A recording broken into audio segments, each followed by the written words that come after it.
Subscribe to our YouTube channel and press the bell icon to get the latest updates. I'd like to start this edition of Global Print by wishing each one of you, dear viewer, a very, very happy Diwali. Thank you so much for following me, for commenting on my work, for watching not just Global Print but also my two other shows, The Print Uninterrupted and The Print Debates. Sometimes I must admit that the brickbats get a little bit tougher than the bouquets, but I'd like to assure each one of you that I hear you and listen to you very, very carefully. So on this note, I'd like to wish each one of you a very, very happy Diwali and to say that in this edition of Global Print, I'm going to talk about a Diwali that took place 23 long years ago when then Pope John Paul II visited India and the Atal Bihari Vajpayee government was in power. But about that in a little bit, and to request each one of you, dear viewer, to join The Print and to subscribe to The Print's works, to our videos, to our news stories. You know that you've been helping us across these last several months of the pandemic. So please do continue to support us. You will find links to subscribe in the description of this video, both for an international as well as for a domestic audience. So in my column, Global Print, on the Print's website, this week, I have talked about another Diwali in November 1999. And this, of course, was spurred by the meeting between Prime Minister Narendra Modi and Pope Francis in the Vatican earlier this week. Actually, on the weekend, the Prime Minister was in Rome, as you know, to attend the G20 summit.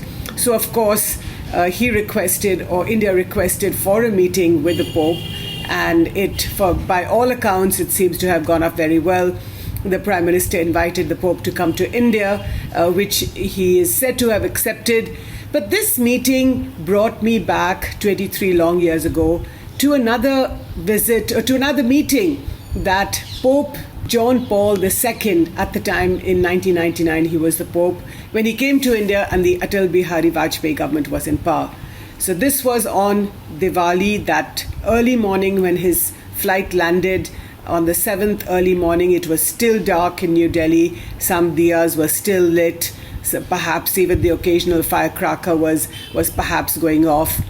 But let me say here that the Vajpayee government was not pleased at all that Pope John Paul II had not abided by the request that the Vajpayee government had made not to come to India on Diwali. This, as we know, is perhaps one of India's largest festivals, if not the largest festival, at least across most of North India and even in the South. Diwali is celebrated with much gaiety, much fervor, and India had made a request to the Vatican that the Pope delay his visit by a few days or perhaps come a few days earlier, not on Diwali. But the Vatican had not agreed, and the Pope landed in Delhi that early morning on Diwali. So you would ask me, why is it that the Vajpayee government didn't turn down his visit? After all, if Diwali is such an important festival for Indians, then why did it go ahead with having the Pope come to India?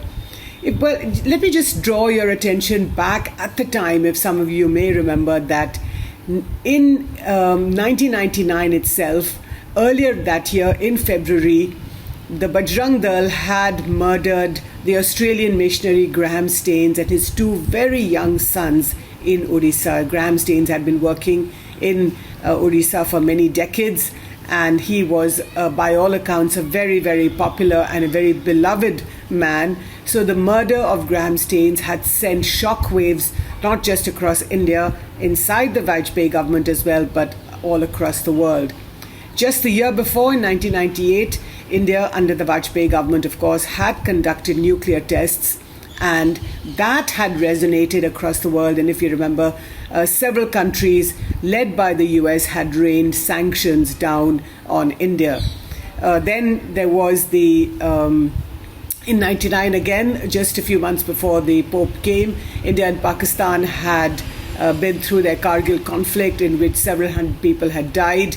And the nuclear flashpoint theory that the Western media had propagated, basically saying that tensions between India and Pakistan, both nuclear weapon neighbors, could escalate into a nuclear confrontation. So basically implying that India was a country, a weak country with nuclear weapons, but with an unreliable government, which perhaps did not have total control over those nuclear weapons.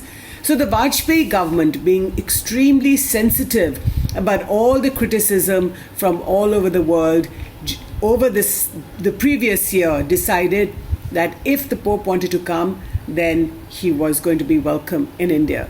So the Pope landed in India with his delegation, and Mr.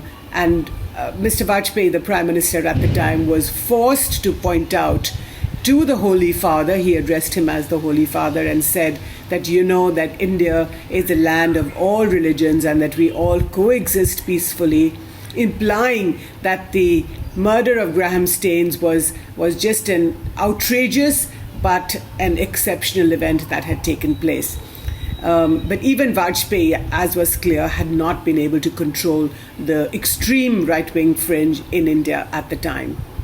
So let's cut back to the present and to talk about the meeting between Prime Minister Narendra Modi and Pope Francis.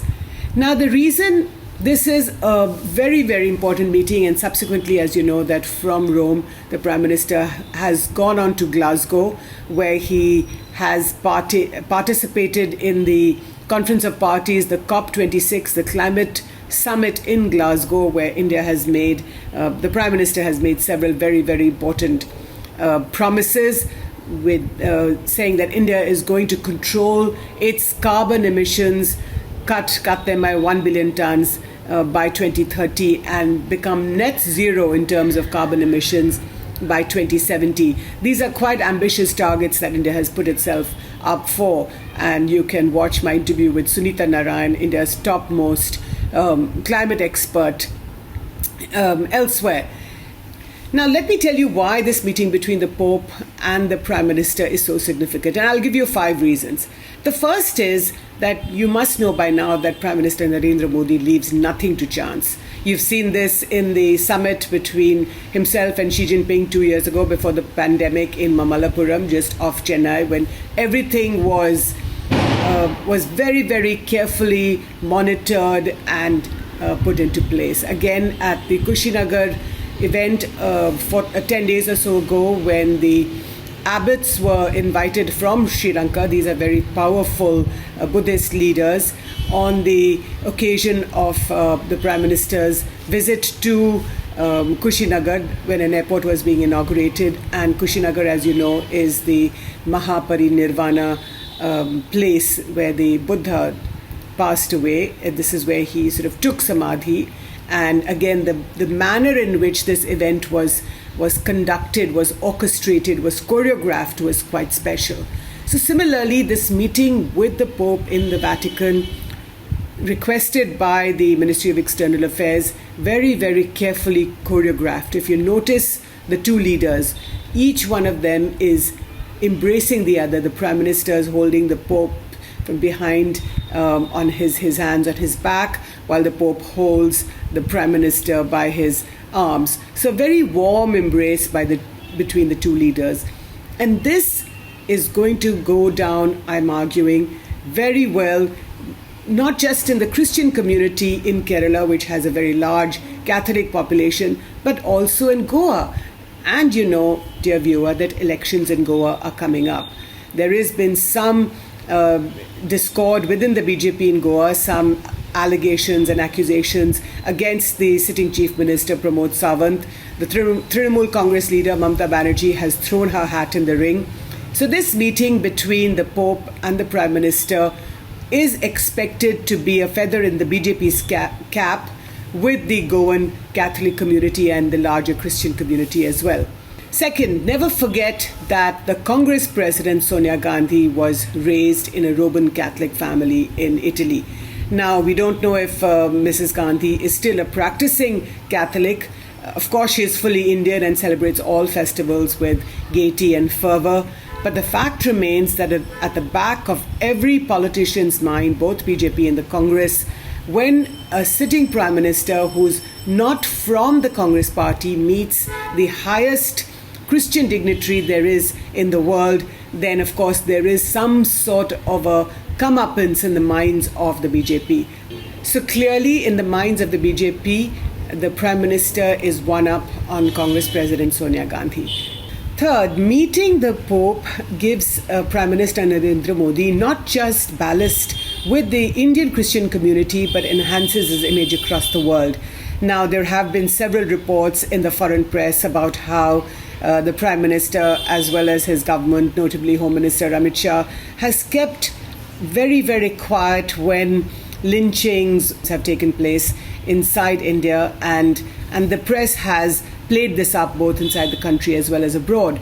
But when the Prime Minister meets the Pope, the leader of the Christian world, or at least of the Catholic world, then that goes down very well across the world naturally. So you have several nations in Europe, for example, that are very, very secular, but actually very Christian in temperament. So, for example, France or Spain or Portugal, very Catholic nations. The UK, very Protestant. The Americans, also very Christian in many ways. Joe Biden himself, the US president, is a Catholic. And you know that when he was in Rome for the G20 summit, he also met the Pope. So the Prime Minister meeting the Pope is definitely a feather in his cap. Fourth, remember that this embrace between the Prime Minister and the Pope has been welcomed very, very widely across India, especially by Indian cardinals, both in Kerala as well as elsewhere.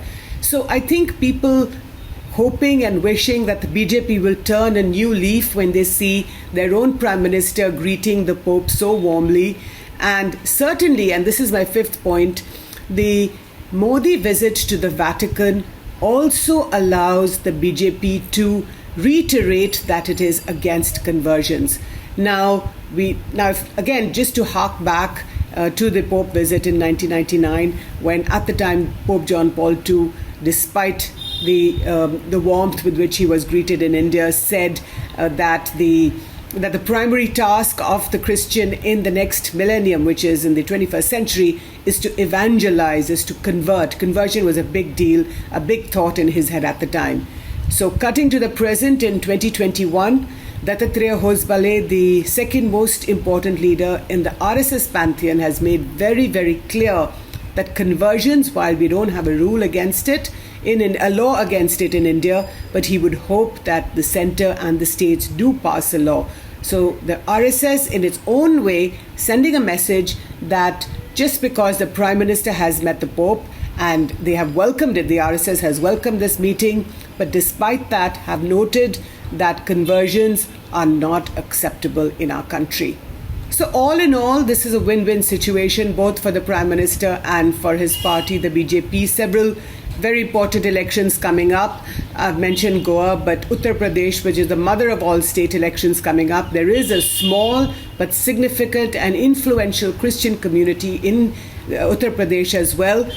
Even otherwise, even other people of other faiths will note that if the Pope can meet the Prime Minister, then certainly we have to look at this leader much more carefully. The Prime Minister establishing the fact that he is, after several decades, the only leader to have met the Pope, the most important dignitary in the Christian world. So this image of the Prime Minister embracing the Pope, I'm arguing in my column Global Print, is going to stay with Indians across the board in the coming weeks and months.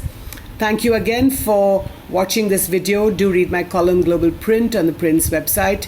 Do let me know what you think about this video. And to each of you, dear viewer, once again, a very warm and a very, very happy Diwali.